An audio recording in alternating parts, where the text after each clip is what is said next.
I'm standing in the middle of Olympic Park, right on the finish line for the athletics track. This is where Usain Bolt will try to break his own world record, where Christina Hurgu will defend her Olympic title, because this is the place that will be the centre of the sporting world later this year.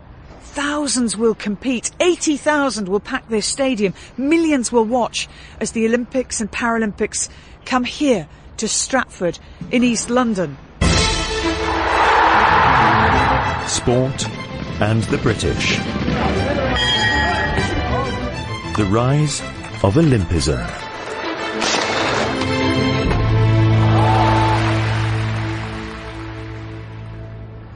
This series will explore our relationship with sport, how it developed in this country and how the British took sport around the world. For me, sport has always been at the centre of my existence. Horse racing isn't just a hobby for my family, it's a way of life. And having embraced all games as a child and ridden as an amateur jockey, I have presented and commentated on sport for nearly all of my adult years. I'm intrigued and fascinated by how this great triviality is so central to our culture. With the help of the academic team at the International Centre for Sports History and Culture at De Montfort University, we are going to discover how and why Great Britain defined sport, and sport defined Great Britain.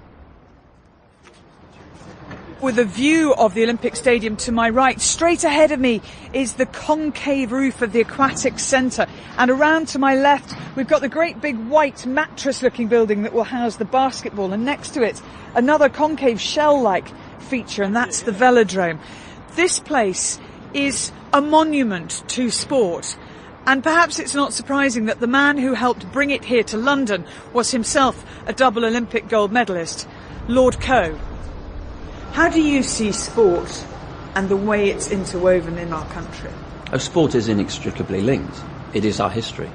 It sounds awfully arrogant, and I don't mean it that way, but, you know, we created most of the sports and then we codified them and then exported them.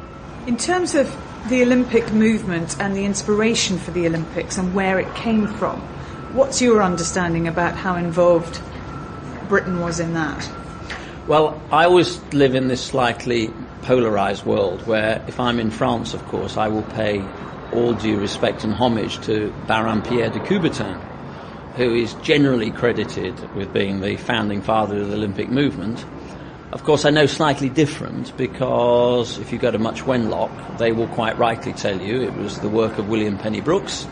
It was Pierre de Coubertin's tours around British public schools in the 1870s, 1880s, concluding in a lot of the thinking that he brought to the Paris symposiums in 1890, but clearly impacted upon by Thomas Arnold at Rugby School.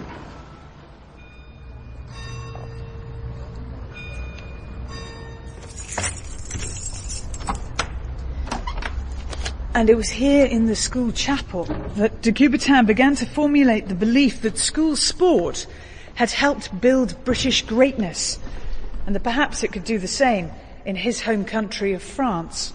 We're sitting just where de Coubertin would have sat in the 1880s. Patrick Derham is the school's current headmaster. What de Coubertin found so persuasive, really, was the lessons that could be learned through sport and the benefits that that would give in terms of educating the whole person.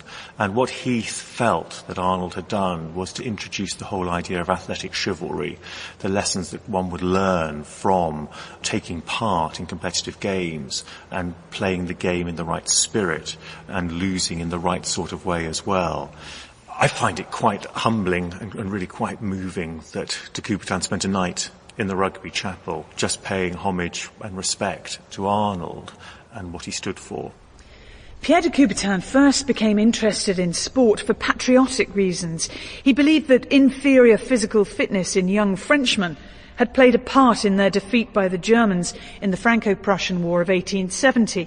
If they'd played more sport at school, he thought, the outcome might have been different.